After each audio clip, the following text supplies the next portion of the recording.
People who love exploring abandoned buildings, what's the creepiest thing you've ever seen? I found something that looked like the remains of a pig, and it was wearing women's underwear. It's a crazy story, but it might explain your find. During my student years, I took forensic anthropology classes, and our professor, who later became my academic advisor, told us a story about how they buried pigs dressed in women's clothing and underwear to study what happens to the clothing during body decomposition.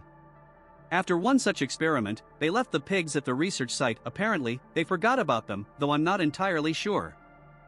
Anyway, to continue the story, their building, which was located outside the city, was supposed to be converted into a shopping center. Naturally, the construction workers found the pigs and thought, "What the hell is this?" and called the police.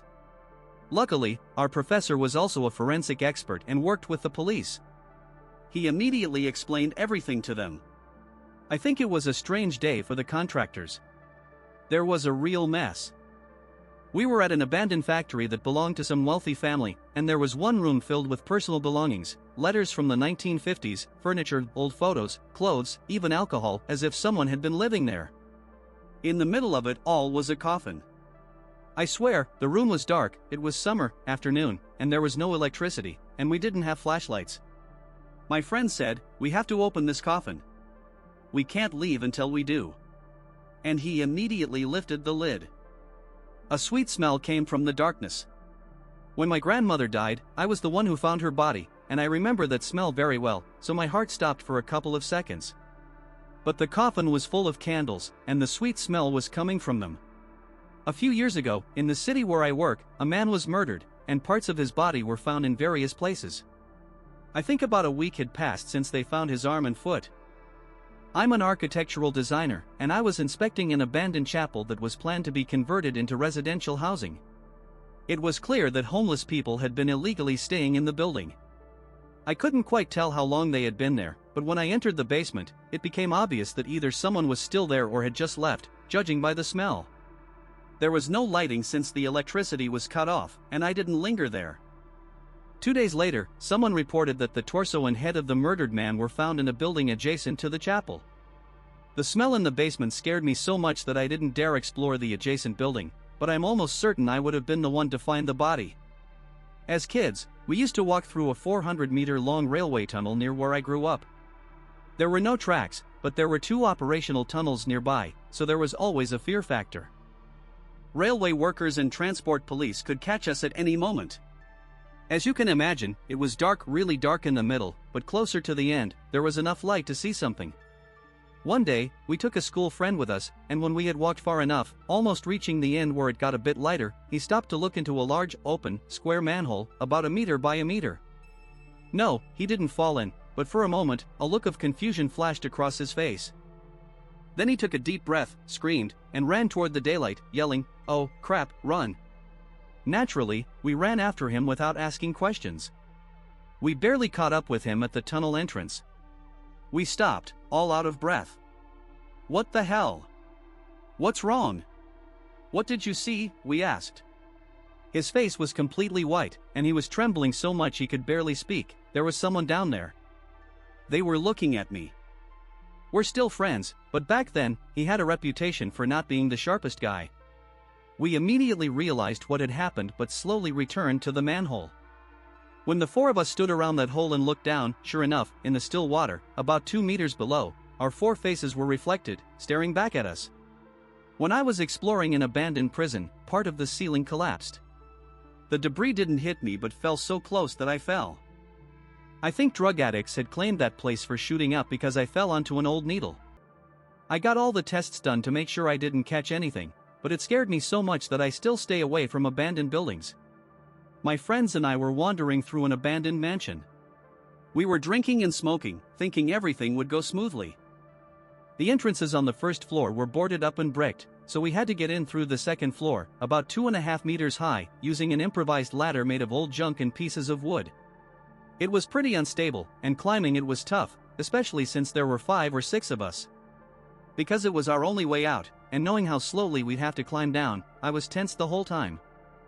We explored the floors, cool glass ceilings, and piles of junk, but then we found a room filled with plastic containers holding pink and brown liquids. One of my friends decided to explore the first floor.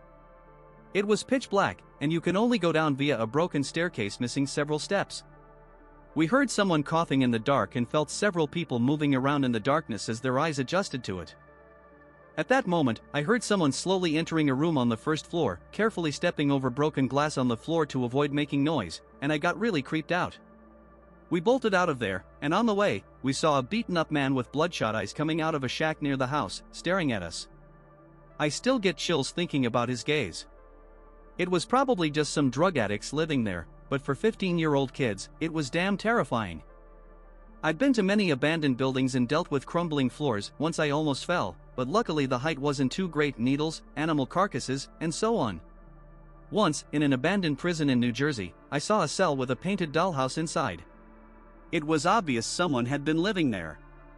The creepiest experience was about 6 years ago. I was in a residential area of New York, in an abandoned hospital that had been vacated less than a decade before our visit. Despite that, the place wasn't well known. We went at night and explored the second, third, and fourth floors without any issues and in complete silence. There was almost no graffiti, and all the hospital's abandoned items were still there: patient records, medications, medical equipment. On the fourth floor, we passed a room with a sign that read, "Explosive gases prohibited in this room." I read it aloud, and we immediately heard a loud bang coming from that very room. My blood ran cold. I froze because I felt like someone in that room had deliberately made their presence known. We ran out of there and heard doors slamming as we descended the stairs. I never went back. The building has since been sold and is being converted into a residential complex. I still wonder what would have happened if we had entered that room. When I was in middle school, we went to the countryside during the summer. In the woods, there was an abandoned house we explored.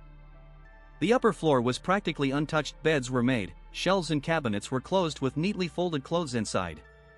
There were bats. The lower we went, the more chaotic it became.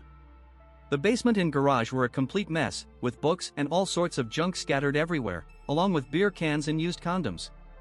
We went to the far end of the house where a wall had partially collapsed, and there we saw a bear.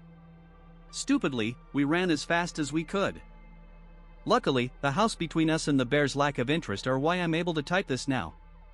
I often explore abandoned buildings, and the only reasons we might leave a place early are dangerous floors or squatters.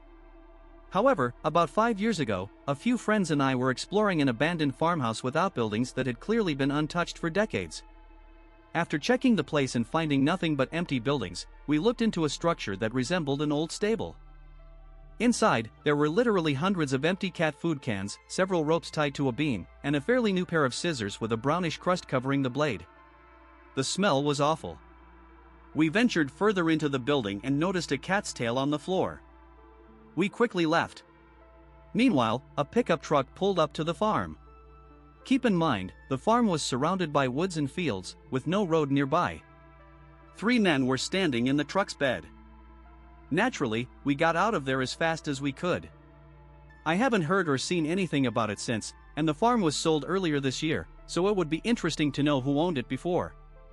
I was walking through an abandoned building near a forest that was originally a children's hospital in the 1970s, later a refugee shelter and a language school for Chinese students until 2007. It's been abandoned since then. The students left the building quite suddenly, so I found diaries, certificates, and even food there. Interestingly, the building hadn't been vandalized. When I entered, I realized someone was climbing the stairs. I ran out of there faster than ever, jumped over the gate, and hurried to my car. When I got to it, a police car pulled up in front of the building. 2 officers jumped over the fence and entered the building. I have no idea what happened, but sometimes I think I escaped something worse than just a fine for trespassing. We found a bottle with some liquid in an abandoned drive-in theater. When we tipped it over, the asphalt suddenly started smoking, and all of us immediately got nosebleeds. We still don't know what it was, but we got out of there right away. Not far from the center of our city, there's a large abandoned factory that teenagers regularly visit. My friend told me a story about how she and a group of friends were walking through the first floor, in near total darkness in some areas, when they saw a lone chair in the middle of a large room. They started joking that it looked like a place where a kidnapper tied up their victim. Suddenly, they heard the sound of breaking glass in the distance. They all looked at each other, turned around, and got the hell out of there. Be sure to subscribe to our channel so you don't miss new, super interesting discussions. Become our patron via the link in the description and listen to our episodes in the background without ads or censorship, plus exclusive spicy episodes that didn't make it to YouTube due to platform censorship. In the meantime, check out our other videos.